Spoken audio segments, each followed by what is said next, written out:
যতক্ষণ না আমার পরিবারটা কিছু হয়ে যাবে ততক্ষণ কেউ শান্তি পাবে না। এখানে দিদিভাই দিয়ে গেছিল রিমিকে, দিয়ে যাওয়ার পর থেকে আমরা যথেষ্ট সুখে রেখেছি, ওকে ভালো রেখেছি। আমার বাবা মা সবাই ওকে আদর যত্ন করে রেখেছে। তোমরা সবটা দেখেছো, সবটা। আমি কিচ্ছু ভাবিনি পুরোনো কথা। আমি ওর বার্থডে পালন করলাম, যে সব বলে গেছি না, মেয়েটা সুখে থাকুক, মেয়েটা আনন্দে থাকুক, ও খুশি হোক। শিলিগুড়ি দিদি যখন অ্যানিভার্সারি পালন করেছে আমি তাও মেনে নিয়েছি চুপ করে, সব মানছি। ওর যাতে কষ্ট না হয়, পাহাড়ে যাওয়া, এই পাহাড় থেকে 7 দিন হয়েছে এসেছি, তা আমরা 2 দিনের মধ্যে পুকুর নিয়ে সমুদ্রে চলে গেছি, যে ওর কষ্ট না হোক। আমাদেরকে আসলে ঘুরে বেড়ানো কাজ, বাট কারো চোখে জীবনও কোনো ভালো হতে পারবো না। আমরা ছেলে, আমরা খারাপ, যেহেতু আমার কপালে দুঃখনা থাকে, আমি দোকানে বিয়ে করেছি, সব জ্বালা অশান্তি আমার। এত কিছুর পর সমস্ত কিছু আমাকে শোনার পর আজকে সবার কাছে বদনাম আমি। আর ওর মাকে খুব ভালোবেসে ফেলেছিলাম, এই কটা দিন ধরে প্রচুর ভালোবেসে ফেলেছিলাম। ওর মা গালাতে আমাকে অনেক কিছু বলেছে, বাট শেষমেশ সেই আবার একই জায়গায় দাঁড়ালো। সে আমাদের নিয়ে কন্ট্রোভার্সি ভিডিও স্টার্টিংয়ের পর স্টার্টিং একের পর এক করেই যাচ্ছে, কান্নাকাটি লাইভ, কেটে কেটে সবার কাছে বারবার মন জয় করে নেওয়া, বারবার কান্নাকাটি করে মন জয় করে নেওয়া। যাই হোক গাইজ, কালকে আমাদের মানে অশান্তি ঝামেলা কিছু ছিল না। আমি জাস্ট ওদের ফ্যামিলি ব্যাপারে থাকতে চাইনি, কারণ ওই ফ্যামিলিতে যাই হয় সব দোষ পড়ে যায় আমাদের উপর।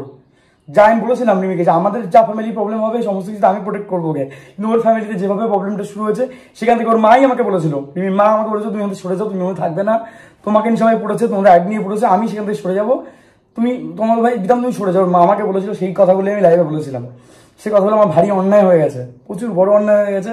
আর আমাকে মানে কি বলবো, সবাই এমনভাবে বাজেভাবে ফাঁসাচ্ছে, মিথ্যে মিথ্যে ব্লেম দিয়ে, কিছু বলার নেই। আজকে জায়গা দাঁড়িয়ে আমার বাবার যা অবস্থা, মায়ের যা অবস্থা, আমি বুঝতে পারছি না কি হবে আমাদের। আমি নিজেও জানি না আমাদের কি হবে। আমাদের যেভাবে ভাষানো হচ্ছে, একবার জোর করে দিয়ে গেল, জোর করে দিয়ে যাওয়ার পর ভালোবেসে ভালোভাবে মন দিয়ে সবকিছু করেছি, মন থেকে। তোমরা দেখছিলে বিধামি ভিডিও করেছি, তোমরা দেখছিলে বিধামি পাহাড়ে যা গেছি, তোমরা দেখছিলে সমুদ্রে যাও গেছি।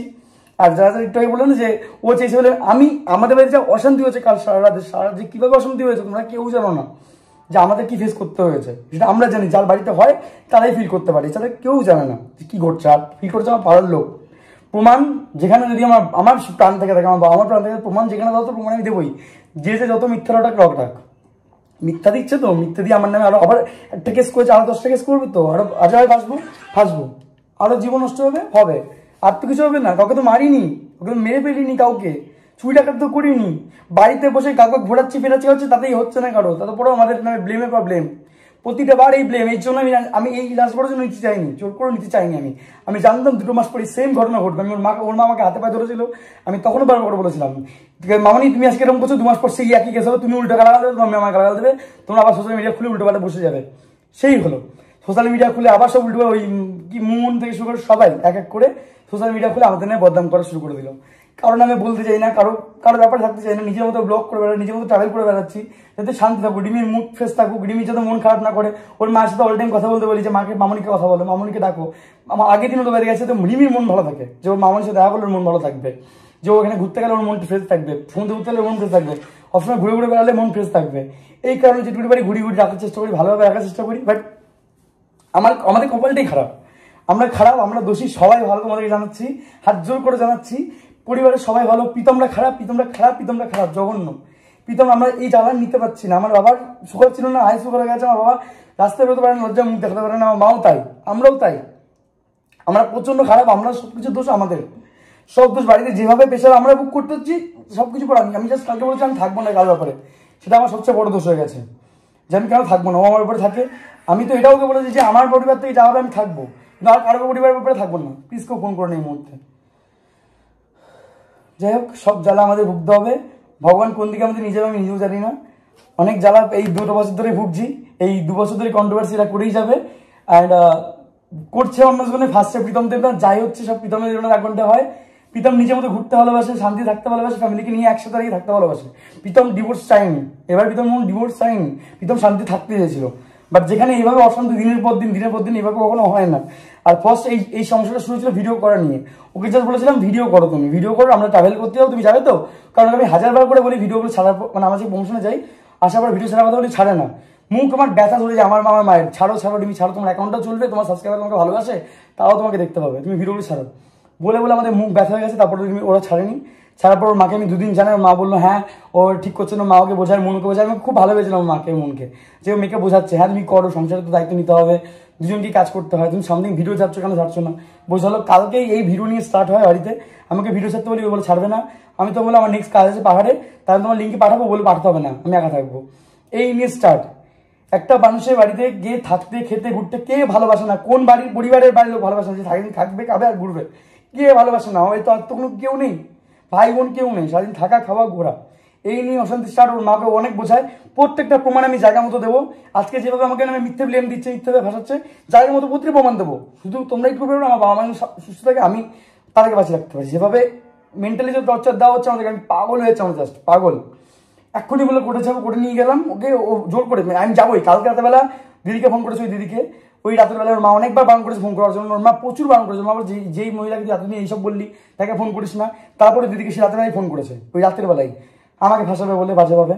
আর দিদি এটাও বললো যে তুই মনে হয় চলে যাস, তাই পিতা আমার তোর মা ফাঁসবে। তারপরেও সে করলো। তারপরে কাল রাতেবেলা বলছেন থানায় ফোন করবো, এখানে ফোন করবো, ওখানে ফোন করলো। তুমি যেখানে মন চাই করো, আমাদের একটু শান্তি দাও, আমাদের একটু বাঁচতে দাও, শান্ত। তুমি আমাদের ক্ষতি করবে তো করে দাও, বাট এভাবে দিনের পর দিন ভয় দেখিও না, ব্লেম দিও না, এভাবে পারছি না আমরা। ভয় নিয়ে বাঁচা যায় না। তুমি যদি আমাদের ক্ষতি করার হয়, আগেও মানে আমি কেস করেছিল মিথ্যে কেস, 11 মাস আগে চলে গেছে, 11 মাস পর কেস করেছিল 498, আমরা ওকে মারধর করেছি আমার বাড়িতেই নিয়ে 1 বছর ধরে। তারপরে মিথ্যে কেস করেছিলে, আবার মিথ্যে কেস করবে, তুমি করো, তোমার যে যেমন যায় করো, বাট আমাদেরকে ক্ষতি করো না, আমাদেরকে আর জ্বালিয়ে মেরো না। যেটা বলি রাতেবেলা, সকালে উঠে বলে আমি থানায় যাবো, কেউটে যাবো, বারবার আমার কোর্টে চলো, আমার কোর্টে নিয়ে চলো। আমরা ফার্স্টে সকালে উঠে আমার দাদা এসছে, আমার মেজমার ছেলে গোপালদা, তোমার জন্য সাহের জন্য সে এসছে আমার বাড়িতে, মাসির বার্থডে আছে, খাওয়া দাওয়া হবে, তোমাদের বলেছিলাম, ডাকতেছে ভাই চ ওখানে। বোনকে ডাকলো, বললাম যাবো না। আমার মা বললো, বলছেন যাবো না। আমার ছোটো মাসি ডাকতে হলো, ওই মাসির যে চ যাবো না। তখন ওর মাকে ফোন করে বললাম যে ও যেতে চাইছিল মাসির বাড়িতে, বললাম আমি কোর্টে যাবো। সেই কারণে ও যেভাবে মানে মানে এখন তো এখনই কোর্টে যাবে, সেই কারণে কোর্টে নিয়ে গেছিলাম, বলে আমি ডিভোর্স দেবো। তখন আমার গুগলি দিচ্ছিল, হ্যাঁ আমরা এইভাবে আমরা পাচ্ছি না, এইভাবে আর জ্বালাতে পারছি না, কেউ সহ্য করতে পারছে না এইভাবে অশান্তিটা। এই 2 বছর ধরে ইউটিউবটা পাগল হয়ে গেছে এইভাবে অশান্তি দেখতে দেখতে। তখন সেখানে আমরা বলি, সেগুলো সব তৈরি হয়, সেই মুহূর্তে বাড়িতে বলে আমি এখন না আমরা গেলে তো তাই হবে। আমরা ঠিক আছে তাই হোক, তোমাদেরটাই সবেতে ঠিক, আমরা তাই মেনে নিচ্ছি, তাই মেনে নিচ্ছি। তারপর দিশানি নিয়ে অনেক কথা ওঠে, আমি নাকি কভারে এই আছে ওই আছে বলে প্রচুর কিছু আমি বলেছি। ওটা ওটা আমার 2 লাখ সাবস্ক্রাইবার ছিল, আমি 3 লাখ টাকা করতে দিয়েছি, সুন্দর করে ওটা করতে দিয়েছি। তোমাদের কিন্তু অনেকবার বলেছি ওটা আমি চেঞ্জ করে দেবো, ওটা আমি বারবার 2-3 দিনের মধ্যে চেঞ্জ করে দেবো। ওটা নিয়ে বারবার করে খোটা উঠলো, অনেক কিছু ঝামেলা অশান্তি হচ্ছে গাইস। সব দোষ আমাদের, সব খারাপ আমরা। ভগবানের একটা ইটুকুনি প্রে করবো, অনেকে খারাপ কমেন্ট করবে, অনেকে ভালো কমেন্ট করবে। আমি ভালো খারাপ কাউকে, সবাইকে ভালোবাসি, আমরা সবাইকে ভালোবাসি, বাট দোষ আমাদের সব, আমরা ভুল। আমরা কাউকে ভালো লাগতে পারলাম না, এত যত্ন আদর করেও কাউকে ভালো লাগতে পারলাম না, কারো মন জয় করতে পারলাম না। সব ভুলটাই আমাদের, সব দোষটাই আমাদের। অনেক ভালোবেসে দেখলাম, অনেক ভালোবেসে রাখলাম, বাট কারো ভালোবাসার পেলাম না, আর পেলাম না, এভাবে হয় না। আবার কেস খাবো, আবার ঝামেলা খাবো, ঠিক আছে, ভগবান যেটা আমাদের করবে তাই আমরা মাথা পেতে নেবো। ভগবান যেটাতে খুশি তাই মাথা পেতে নেবো, যেটা বলবো সেটা আমরা মাথা পেতে নেবো। আমি, আমার মা, আমার বাবা, 3টা মানুষ আমাদেরকে যেভাবে শাস্তি দেবে আমরা সবাই মাথা পেতে নেবো। আমরা একটু শান্তি চাই, আর পারছি না অশান্তিটা নিতে, আমরা শান্তি চাই। ব্যাস এইটুকু জানাচ্ছিল।